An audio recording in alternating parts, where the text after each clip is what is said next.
A 13-year-old girl stood singing on a small street corner amid the hurried crowds, not to become famous, but to collect spare change to buy medicine for her mother, who was battling cancer. Amid the traffic noise, the cold wind, and indifferent stares, she sang. And then one person stopped. A small gesture that changed everything. Savannah, Georgia. On a Monday morning in early December, a cold breeze crept through the brick-paved streets of the historic district. Horse-drawn carriages clattered past souvenir shops, and the air smelled of cinnamon waffles from a nearby cafe. At the corner of Barnard and Liberty, among the rush of passers-by, a young girl stood alone beside a red brick wall, holding a small microphone connected to a scratched old speaker. Lily Mae Carter, 13 years old, wore a cream-colored sweater with frayed shoulders and mismatched rubber boots. Her light brown hair was tied back in a neat ponytail, speckled with morning dew. In front of her was a clear plastic box containing only a few crumpled bills and some loose coins. A handwritten note in neat round letters sat in front of the "Girl, I sing to help my mom buy her medicine. Thank you." Lily wasn't a professional street performer. She had no backing track, no catchy sound effects. But when her voice rose, light as the morning breeze, clear as a church bell, people stopped. Her first song of the morning was "You Are My Sunshine." No climaxes, no vocal theatrics, just simple lyrics, full of love and a quiet sadness. Some people paused briefly, then continued on. A few tourists dropped $1, sometimes 5, but others only shrugged or cast pitying glances. A middle-aged couple walked by and whispered, "This is heartbreaking. Kids shouldn't have to do this." "But did you hear her sing? It just broke my heart." Lily couldn't make out every word, but she recognized the look, that mix of pity and doubt. Not everyone believed why she stood there, and even fewer understood. Her mother, Angela, was once a music teacher at the local elementary school. She loved music, loved children, and loved teaching old folk songs. But a year ago, Angela collapsed in class. Doctors diagnosed her with stage 3 ovarian cancer. Everything came crashing down. Insurance wouldn't cover everything.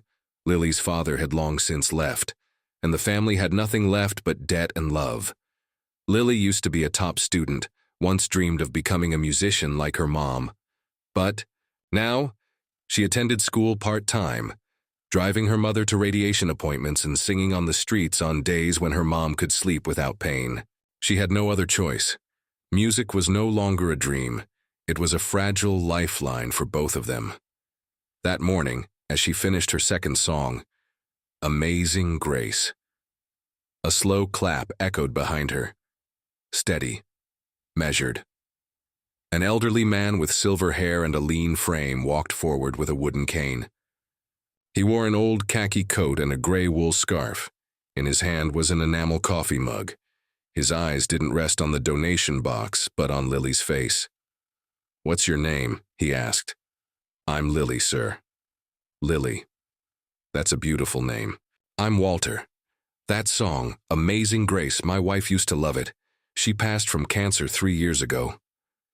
Lily nodded gently, as if his pain was something she already knew well. Walter pulled out his wallet, took out a $20 bill, and gently placed it in the box. "You're singing for your mom, aren't you?" Lily lowered her head. "Yes, sir, my mom needs medicine, and I don't have any other way." Walter said nothing more. He turned and walked toward the rows of sunlit old houses. But that afternoon, when Lily returned to sing her final song of the day, she was surprised to see the old man already there, sitting with a small folding chair and a hot thermos of tea placed neatly beside his cane. And so, on that weathered street corner in Savannah, in the crisp breath of a southern winter, a young girl sang for life. And an old man listened quietly, as if he was trying to reclaim something he had lost long ago. The next day, when Lily returned to the familiar street corner, the sun had just risen above the canopy of old trees, casting a pale light over the weathered gray rooftops. She set up her little speaker again, adjusted the microphone, then bent down to tighten the straps on her boots. As she stood up, she saw him. Walter had already been there for who knows how long, sitting on the compact folding chair he had brought with him. In his hands was a silver thermos and a neatly folded newspaper. When he saw Lily, he nodded gently, as if they had agreed to meet. She began singing, "Can't Help Falling in Love." Her voice rose, soft and smooth, weaving through the stream of passers-by. Some people paused, a few dropped money. But Walter didn't leave. He sat there the entire morning saying nothing, just quietly listening, nodding gently to the rhythm. Around noon, as she paused for a drink of water, he approached and held out a steaming paper cup. "Peppermint tea," he said. "It's cold. This morning, drink this to warm your throat." Lily took the cup with both hands, small hands roughened by wind and dew. She wasn't used to kindness without conditions, but his eyes, deep and seasoned, made her trust him. "Thank you," she said softly. "I didn't think you'd come back." Walter smiled faintly, a sorrowful smile only those who've endured great loss can offer. "You reminded me of my wife. She used to teach music too. She'd sit and play in the mornings. She used to sing this song. When she got sick, I wished I could take her place, but life doesn't work that way." Lily sat beside him, still holding the cup of tea. A light breeze stirred the hem of her knitted dress. "I don't know what else to do," she sighed. "Her medicine costs nearly $300 a week, and there's no one left to help." Walter looked at the girl, trying so hard to be strong, trying to be grown up. He understood, not every child gets to be a child. "Have you ever recorded yourself singing?" he asked. Lily shook her head. "I don't have a good phone. Besides, I only sing for my mom. Never thought anyone would want to record it." He nodded slowly. "But your voice deserves to be heard by more than just your mother. Sometimes this world only needs one honest song to remind it to slow down." That day, Walter brought an old video camera, one that used mini DV tapes, the kind no one really used anymore. He set it up on a small tripod, adjusted the angle, then motioned for Lily to sing as usual. "Forget the camera," he said. "Just sing like you did yesterday." Lily was a little shy, but began singing "You Raise Me Up." Her voice rose into the late afternoon sun. On that corner, passers-by began to slow. An old woman with a cane stopped. A young couple exchanged a moved glance. Someone quietly shed a tear. When she finished, Lily looked at him uncertainly. "Was it okay?" Walter smiled. "You know, some sounds don't need editing. Your voice is one of them." That night, he took the tape home. He didn't know how to edit a video, wasn't tech-savvy, but he did know how to use Facebook. And in the group Vietnam Veterans Who Love Old Songs, he posted the video with the caption, "This young girl sings to help her mom fight cancer. She reminded me of a voice I lost, and a hope I thought I'd buried. Please listen." He didn't expect that overnight, the post would get over 1,000 shares. Comments poured down from fellow veterans, widowed homemakers, people who had lost someone to cancer, or simply those who needed a reason to smile today. A small voice, from a seemingly forgotten corner of a city, began to carry, beyond the town, beyond the state, beyond the memory of one man, into the hearts of thousands of others. The next morning, as Lily stepped out of the cramped apartment she and her mother rented, she had no idea that her entire life had already begun to change, triggered by a single click. She still carried the same old microphone, still stood at the same street corner. She sang like every other day, with no expectations, unaware that the video capturing her voice from the previous day was already spreading. In the tiny second-floor apartment where Walter lived alone, the elderly veteran stared in disbelief at the screen of his worn-out laptop. His post, "This little girl sings to save her mother," had surpassed 15,000 shares overnight. Something in Lily's innocent eyes, in her voice, not polished like a studio recording, but sincere like a prayer, had made thousands stop in their tracks. Comments flooded the video. "My wife used to sing this song to our grandkids," one wrote. "I'm a retired nurse. I'll send some money to help that sweet girl get medicine. She looks just like my granddaughter." Oh my, I couldn't hold back the tears. Charity group for elderly widows in Florida even reposted the video with the caption, If you think there's no beauty left in the world, listen to this child sing. That afternoon, just as Lily was preparing to sing, a local news reporter in a leather jacket and headset approached her. "You must be Lily Carter, right? I'm Mandy Pearson from WCTV News. Would you mind giving me a quick interview?" Lily looked around, unsure, then nodded softly. The 2-minute news segment aired during prime time. It showed Lily singing "You Are My Sunshine" beneath the golden afternoon light, and tears quietly slipping down the face of an elderly passerby. Less than 24 hours later, Lily and her mother received a phone call from a cancer treatment center in Atlanta. "We saw the story," the coordinator said. "We have a fund for patients in need. If approved, your mother could receive the rest of her treatment at no cost." Angela sat in silence for a few seconds. Then she broke down, covering her face. In her hands, Lily cried too, not from sadness, but because the helplessness had finally lifted. And the good news didn't stop there. The Atlanta School of Folk Arts sent an email with the subject line, "Scholarship offer for Miss Lily Carter." In the letter they wrote, "Your voice reminds us why music ever mattered. If you are willing to attend as a formal student, we are prepared to offer a full scholarship." Lily didn't know how to react. She simply handed the letter to her mother. Angela read it, smiled through her exhaustion, and whispered, "If I'm not here anymore, keep singing. Your voice can save others, not just me." In the days that followed, Lily kept singing on that street corner, but no longer just to earn money. Each time she sang, people stopped to take photos. Some sat down on the curb as if attending a miniature concert. An elderly woman from Ohio even flew to Savannah just to hear that little girl sing Amazing Grace once in my life. Walter still came every afternoon with his folding chair and a thermos of peppermint tea. But he no longer brought the camera. "They've already heard your voice," he said. "Now they need to see you living in it."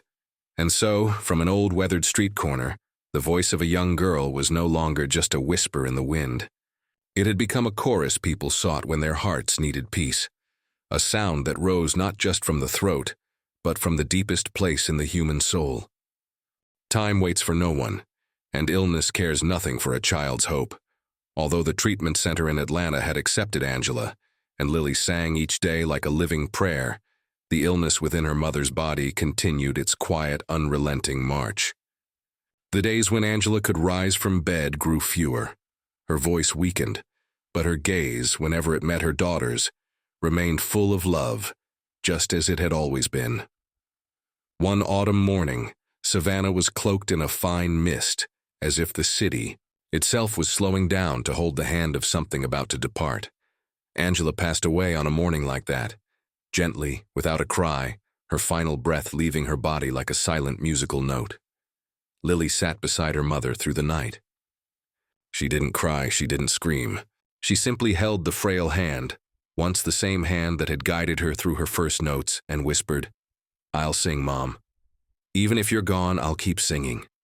The next day, the street corner where Lily always sang fell into an unusual stillness. The microphone was placed neatly beside the now empty plastic donation box. There was no music, no voice. Passers-by stopped and looked around as if waiting for something familiar. But all that remained was the hollow of absence. Walter still came out of habit. Seeing the microphone unplugged, he unfolded his chair, sat down and laid a single white daisy on the pavement, beside a printed copy of the lyrics to "You Are My Sunshine." No one said a word, but an elderly woman with silver hair and a cane stood beside him, quietly placing a hand over her heart. Then another person, then a third, and in the chilly breeze of that morning, there was a farewell that required no words. 1 week after her mother's simple funeral, Lily returned to the corner. In her hands was an old acoustic guitar, recently sent from Nashville, a gift from an anonymous sender with no note, only a small engraving on the neck. To Lily, "Keep singing. The world needs it." This time, Lily wasn't standing there to ask for help. There was no donation box. She stood simply, as an answer, to her mother, to Walter, to all the people who had quietly stepped into her life and left behind nothing but faith. She began to sing Bridge Over Troubled Water, the song Angela used to hum in the kitchen whenever the rain leaked through the roof. Her voice wasn't powerful. It wasn't high, but it carried something no training could ever teach, the sound of memory transformed into music. And those who had come that day, many just to see the girl from the video, shed tears as she reached the line. "I will lay me down." Walter sat in the back, his hand gripping the wooden cane tightly. His eyes were wet, but his gaze was steady. In that moment, he no longer saw a child singing out of need, but a young artist, offering back what the world had once taken away. From that day on, Lily became a living memory of Savannah. She no longer sang to plead, but to remind, to warm hearts, to help people remember that somewhere, sometime, a child once stood in the cold, singing, just to give her mother one more day.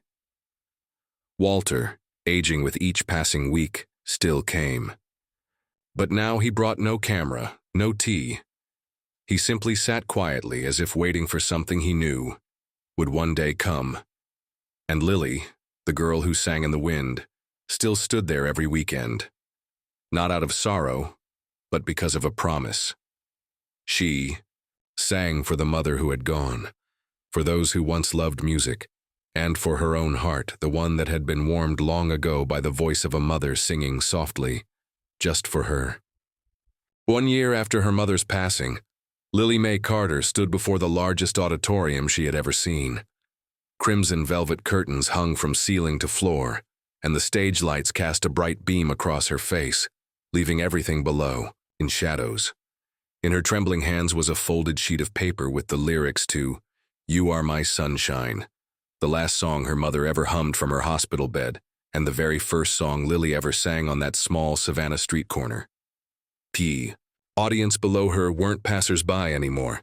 They were senators, doctors, musicians, and many people wearing T-shirts emblazoned with pink ribbons, attending the Voices for Hope musical tribute, organized by the National Cancer Association, at Willow Hall in Washington, D.C. A clear, steady voice rang out from the event host. "And now, please welcome Lily Mae Carter, the young girl from Savannah, Georgia, who once sang on the street to save her mother. Today, she sings to bring hope to millions." Lily took a deep breath. The acoustic guitar she carried was still the same one from the year before, engraved faintly but permanently with the words, "Keep singing. The world needs it." She began to sing. Soft, gentle, yet so deep it seemed to still the air in the 500-seat room. "You are my sunshine, my only sunshine. You make me happy when skies are gray." Each word, each note was more than a melody. They were fragments of memory. The nights waiting for her mother to wake. The corner where an old man brought peppermint tea. The tiny microphone set on mist-damp bricks. And in that stage light, the past didn't return to hold her back, but to lift her forward as she reached the final line. "Please don't take my sunshine away." The hall fell utterly silent. Then one person stood, an old woman in a floral dress, eyes red with tears. Next, a silver-bearded man in a veteran's uniform. Then hundreds more, all rising, not to applaud, but simply placing their hands over their hearts. A shared understanding that needed no words. After the performance, a reporter asked Lily how it felt to sing before the nation. Lily smiled gently. "I didn't really think about that. I was just thinking about my mom." The following week, a formal letter arrived from the American Folk Music Academy, addressed to Lily's current residents. Inside was a handwritten note. "Your voice is a bridge between generations. We want to help you carry it farther." It was signed by Clara Jensen, a veteran vocal instructor who had quietly attended the performance as a guest judge. In her personal note, she added, "Lily, voices like yours don't need to be taught how to touch hearts. You only need a place where that voice can continue to rise." Lily left Savannah on a night bus, carrying little more than an old suitcase, her guitar and a hand-stitched handkerchief with her name embroidered by her mother. On the seat beside her, Walter no longer sat. He had passed away peacefully in his sleep that past winter. Before he left, he had written a short note and left behind the old video camera. Dear girl, this old man was never good at goodbyes. But if you're still singing, then I'm still alive in every note. Keep going, and never think you're singing alone.